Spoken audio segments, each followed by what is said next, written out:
Dalam berbisnis, modal merupakan faktor yang sangat penting. Bagi UKM, modal adalah segalanya setelah market atau pasar. Sekali lagi saya ingatkan, modal adalah hal terpenting setelah pasar. Jangan terbalik. Kalau ada yang mengatakan kita perlu modal supaya dapat pasar, maka satu hal pesan saya, kalau ada yang mengatakan hal seperti itu, tinggalkan mereka. Karena mereka bukan pebisnis. Mereka itu broker atau orang yang baru belajar bisnis. Pasar atau market adalah nomor satu. Begitu Anda kenal pasar Anda, tahu kebutuhan pasar, tahu mengisi kebutuhan pasar, tahu bagaimana menguasai pasar, maka modal atau dana adalah sebuah kepastian yang dibutuhkan namun mudah didapatkan. Bisa dibayangkan ada seorang kenalan Anda akan meminjamkan uang Anda untuk usahanya. Misalnya dia membuka warung atau warteg. Lalu ditanya oleh Anda, berapa kira-kira transaksi per hari nanti warteg yang Anda akan bangun? Lalu dijawab, oh belum tahu mas, kan belum punya warung. Nanti setelah warungnya ada kita kasih tahu Anda berapa transaksi per harinya. Pertanyaan sekarang, berani Anda meminjamkan uang itu ke dia? Kita tanya lagi, kamu pernah buka warung atau kerja di warung? Dia jawab, belum, tapi kayaknya di sekitar sini nggak ada warung, jadi pasti laku. Saya kalau cari warteg susah, jadi kalau kita buka warteg di sini pasti laku. Sekali lagi, beranikah Anda meminjamkan uang Anda kepada orang seperti itu? Atau kalau Anda diminta invest, beranikah Anda invest kepadanya? Tetapi bisa Anda bayangkan, kalau jawaban dia begini, saya 5 tahun bekerja di warteg, lalu sejak 3 tahun yang lalu saya buka warteg kecil-kecilan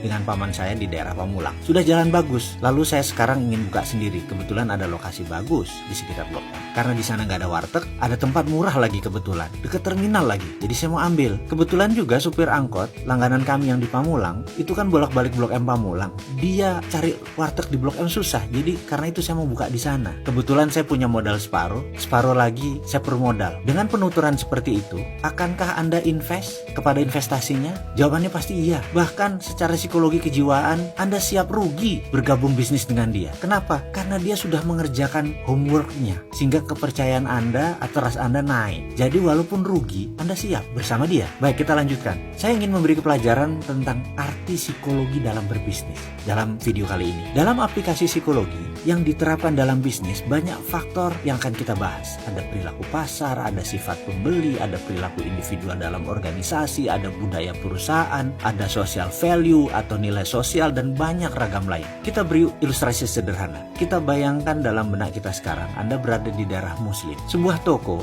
bisa mengurangi unsur warna merah dalam outletnya diganti dengan dominan warna hijau atau ditambah nuansa hijau keputihan. Karena bagi kaum muslim, warna putih dan hijau adalah comforting color. Di komunitas pecinan, maka warna merah adalah warna hoki. Warna merah di komunitas Chinese adalah comforting color. Kembali ke komunitas muslim, warna merah yang dominan bisa menjadi threat atau uncomfort. Dan jangan coba melawan belief system seperti itu. Bisa nggak laku jualan Anda. Kita akan bahas tentang hal seperti ini nanti. Sekarang, secara keilmuan mudah-mudahan saya boleh berbagi saat ini. Sedikit banyak saya 6 tahun makan sekolahan untuk hal ini dalam behavioral business analysis secara panjang dan lengkap. Semua nanti akan kita urai. Kita ke generasi muda atau yang lagi tren disebutnya generasi zaman now. Generasi zaman now saat ini nggak mau bekerja 9 to 5 office hour karena secara nature bisnis mereka mulai suka yang semi informal, sehingga membuat mereka lebih suka berwirausaha, buka usaha jauh dari dunia bekerja. Itu nggak salah. Namun kendala bagi generasi zaman now adalah mereka sulit mencari dana atau pemodal. Kenapa? Ini yang harus diingat. Kita harus ingatkan gambaran psikologis perilaku investor. Sekali lagi, ini saya mau mengingatkan perilaku investor karena kaum investor berbeda dengan kaum muda. Saat ini investor banyak yang sudah tua umurnya ketimbang yang kaum milenial yang baru mulai usaha. Perilaku investor, behaviornya berbeda jauh dengan anak sekarang atau anak zaman now harus paham. Pemodal besar, baik yang merupakan itu private equity fund, hedge fund, venture capital, dan banyak lagi portfolio keuangan, di mana portfolio keuangan adalah where's money makes money. Pengelolanya atau pemiliknya kebanyakan usianya di atas 50 tahunan. Bahkan kalau diambil rata-rata, angkatan Bill Gates di atas 60 tahunan. Mereka lahir di atas tahun 55-an sampai 70-an, itu adalah kaum investor kebanyakan usianya di sana. Di mana pada saat internet booming, itu adalah masa periode angkatannya Bill Gates. Angkatan sekarang adalah angkatan pemanfaat isinya internet, karena itu banyak digital. Berbisnis berbasis digital ini kebanyakan anak-anak muda. Sementara yang menguasai keuangan usianya di atas 55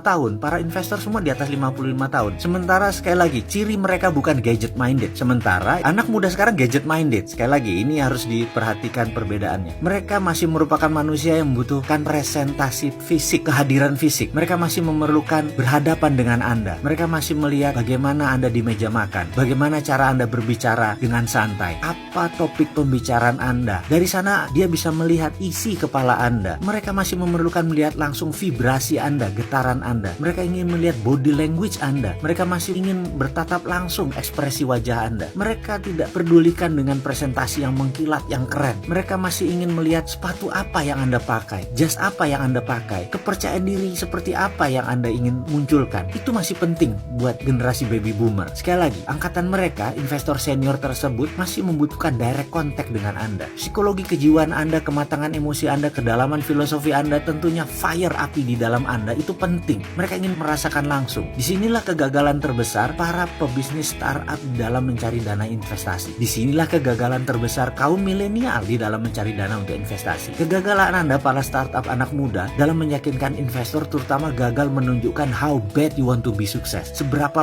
marah Anda, seberapa ingin Anda untuk sukses. Jadi sekali lagi, persiapkan diri Anda untuk terlihat sukses, terlihat lapar, dan stay humble di depan investor zaman old tadi. Ingat loh, mereka masih pegang uang yang terbanyak.